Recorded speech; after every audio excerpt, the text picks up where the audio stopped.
ንቅል ምሁራን ሀገሪቱን ህዝቦቿን ባህሏን ከጫፍ ጫፍ በቅጡ የማያውቁ ንቅል ምሁራን ችግር በመተንተን የሌሎችን ፍላጎትና ዕውቀት በማሰራጨት የኛን አንድነት የሚያዳክሙበትን መንገድ የሚከላከል ማሽን ዛሬ ቢኖር ነገ እንደምሾመው እርግጠኛ ነኝ።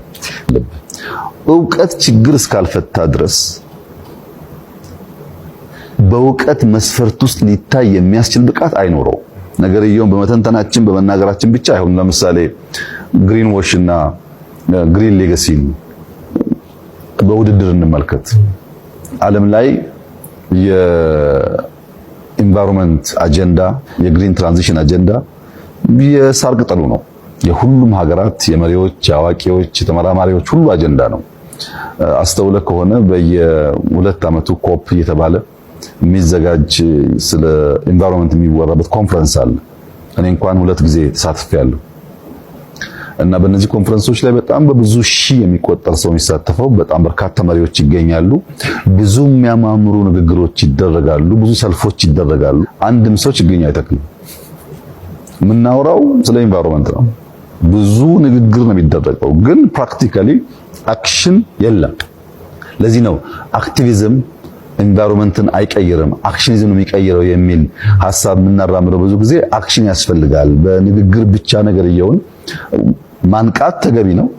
ማንቃት ግን ማድረግ ከሌለበት ብቻውን ዋጋ የለውም እና የኛን ግሪን ሌጋሲ ከግሪን ዎሽ ጋር አወዳድረን ብንመለከት እኛ 25 ቢሊዮን ችግኝ እንተክላለን ብለን 32 ቢሊዮን ችግኝ ተከል የለም 50 መድረስ እንችላለን ብለን ባለፈው ዓመት 40 ቢሊዮን ችግኝ ደርሰናል።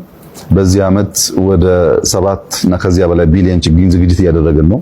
በዚህ ክረምት ምን ጀምረው ማለት ነው እና አጠቃላይ ጊዜው የሚያልቀው ከአንድ ዓመት በኋላ ነው። ያኔ 53 54 55 ቢሊዮን ችግኝ ኢትዮጵያ ብትተክል ከዚህ ውስጥ 10ሩ አልጸደቀም ቢባል 40 45 ጸደቀ ማለት ነው። ይሄ በዓለም ላይ the biggest afforestation ነው። በዚህ ቁጥር ደረጃ ሰዎች ሳይከፈላቸው በነፃ ሚሊየን ሰዎች ተንቀሳቅሰው ኢንቫይሮንመንታቸውን ለመጠበቅ የሰሩበት ሀገር የለም። እቺ ደሃ ሀገር ይሄን ማድረግ ችላለች። ለምን? አይዲያ፣ ሐሳብ በተግባር በዲቮሽን በመስራት ብቻ ነው የሚጨበጠው የሚል እምነት ስለነበረ እና ሌላውም ስራ በዚህ መንገድ እናልማለን። ያን ትልቁን ህልማችንን በጊዜ ባለን ሀብት ልክ ቆራርጠን እናቅዳለን። ያቀድነውን ግን በመተግበር ነው። የትኛውም የኛ ኢኒሼቲቮች ገብተን በመስራት በማሰራት ነው የሚከወነውና በዚያ መንገድ ነው። እንዳልከውም በጣም በርካታ ነገሮች በተለይ ቴክኖሎጂ በሚመለከት ዲጂታል ኢትዮጵያ 2025 ምናልባት 100% የተሳካ እቅድ ሊባል ይችላል። ካሉን የብዙ ሴክተሮች እቅድ አንጻር ሲታይ ዲጂታል 2025 በጣም የተሳካ ነው። አሁን ዲጂታል 2030 እያዘጋጀን እንገኛለን።